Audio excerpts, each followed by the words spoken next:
지난 금요일 국내 증시는 블랙 프라이데이를 맞았다. 에코프로비엠이 코스피 이전 상장 철회 소식에 폭락했다. 퓨리오사 관련주가 일제히 폭등했다. 젤렌스키가 트럼프와 회담 중 회담장을 박차고 나가자 뉴욕 증시가 일시적으로 휘청했다. 2년 만기 국채 수익률이 3%대로 떨어졌다.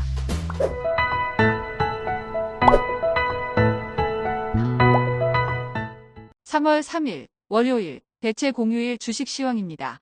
지난 금요일 국내 증시는 일제히 폭락했다. 코스피는 전일 대비 88.97포인트 폭락한 2532.78포인트로 마감했으며 코스닥은 26.89포인트 폭락한 743.96포인트로 마감했다. 지난 금요일 국내 증시는 블랙 프라이데이를 맞았는데 코스피는 외국인과 기관이 2조 이상 순매도에 나서고 코스닥도 외국인과 기관이 4천억 이상 매도를 때리며 양대 지수가 나란히 3% 이상 급락했다.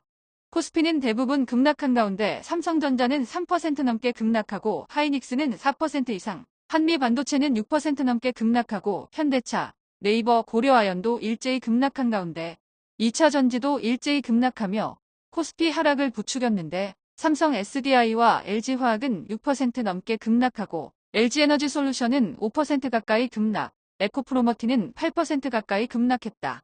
코스피 이전 상장을 철회한 에코프로비엠이 11% 넘게 폭락하고 에코프로도 덩달아 급락한 가운데 지난해 영업손실을 기록한 레인보우 로보틱스가 13% 가까이 폭락하고 삼성전자 인수설에 전일 폭등한 클래시스도 7% 가까이 급락, 엔캠도 외국계의 대량 순매도에 13% 넘게 폭락하면서 코스닥 지수는 3% 넘게 급락했다.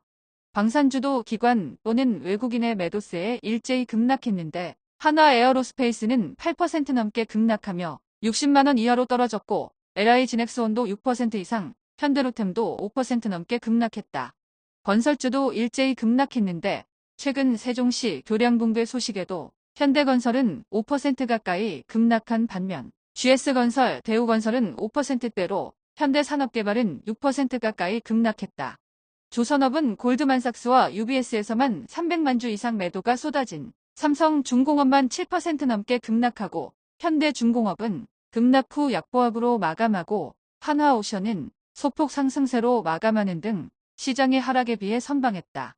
전일 엔비디아의 폭락에 전력 공급 관련주들은 일제히 급락한 가운데 원전주도 일제히 하락했는데 한전기술, 한전산업은 3에서 4%대로 급락하고 두산에너빌리티는 외국인과 기관의 대량 투매에 6% 넘게 급락했지만 향후 500조 원 규모의 원전 해체 시장에 대한 기대감이 남아있다.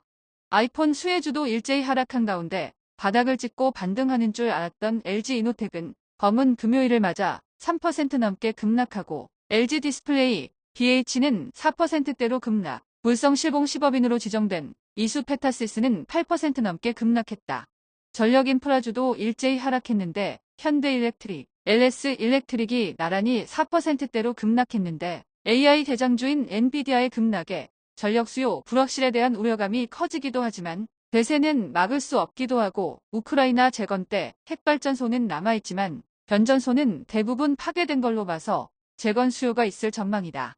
퓨리오사 관련주는 일제히 폭등했는데 포바이포는 상한가를 기록하고 BSC 인베스트는 20% 이상 폭등, 엑스페릭스는 퓨리오사와 가속기 관련 협력 소식에 장중 25% 넘게 폭등했는데 지문인식 관련 기업인 엑스페릭스가 인공지능 테마에 올라탈 수 있을지 주목된다. 원달러 환율은 1463원으로 상승했고 서부텍사스 중진류는 배럴당 69.76달러로 하락했다. 10년 만기 국채 수익률은 4.29%로 하락했고 2년 만기 국채 수익률도 3.995%로 급락하며 4개월 만에 3%대로 떨어졌다. 비트코인은 86,000달러대 중반으로 상승했고 이더리움은 2,200달러 중반대로 하락했다. 지난 주말 뉴욕 증시는 큰 폭으로 상승했다. 다우존스는 601.41포인트 상승한 43,840.91포인트로 마감했으며 S&P 500 지수는 92.93포인트 상승한 5,954.5, 나스닥은 302.86포인트 상승한 18,847.28포인트로 마감했다. 전일 폭락했던 뉴욕 증시는 개인 소비 지출 지수가 전월 대비 둔화하며 시장의 예상에 부합하자 일제히 반등했는데 젤렌스키 우크라이나 대통령이 트럼프 대통령과 회담장을 박차고 나가면서 증시는 잠시 하락세로 돌아섰으나 장 막판 상승세를 유지하며 마감했다. 빅테크주는 일제히 상승한 가운데 엔비디아는 4% 가까이 급등하며 시가총액 3조 달러를 겨우 넘어섰고 테슬라도 4% 가까이 급등, 애플, 아마존도 2% 가까이 상승하며 나스닥 지수는 1.5% 이상 상승했다. 전일 8% 이상 급락한 엔비디아가 4% 가까이 급등하면서 반도체주도 일제히 상승했는데 엔비디아는 실적이 나쁜 게 아니라 시장의 기대감을 하회하면서 급락세를 보인 거라 하락시 조금 매수한 상태고 엔비디아가 급등하자 인텔, 마이크론, ASML 등 TSMC를 제외한 주요 반도체주들이 일제히 상승했다. 뉴욕 증시의 상승세의 전기차도 루시드를 제외하고 상승했는데 테슬라는 특별한 재료는 없었지만 최근 6일 연속 급락한 뒤라 저가 매수세 유입으로 4% 가까이 급등하고 리비안도 덩달아 2% 넘게 상승했다. 국채 수익률 급락의 은행주들은 일제히 상승했는데 뱅크 오브 아메리카는 4% 넘게 급등하고 JP모간, 웰스파고는 2% 이상, 모건 스탠리와 골드만삭스는 3% 가까이 급등했다. 미국 방산주는 일제히 상승한 가운데 팔란티어는 장중 80달러가 붕괴되었다가 반등에 성공하며 소폭 상승세로 마감했지만 고점 대비 30% 이상 빠진 상태다. 지난주 급락한 국내 증시는 월요일인 3일에 대체 공휴일로 휴장인데 금요일 밤 뉴욕 증시 훈풍에 이어 월요일 밤에도 상승세를 이어간다면 화요일 개장 시 상승세로 반등하겠지만 우크라이나와 미국의 회담 결렬 등 복합적인 이슈를 점검해 봐야 할 듯 싶다.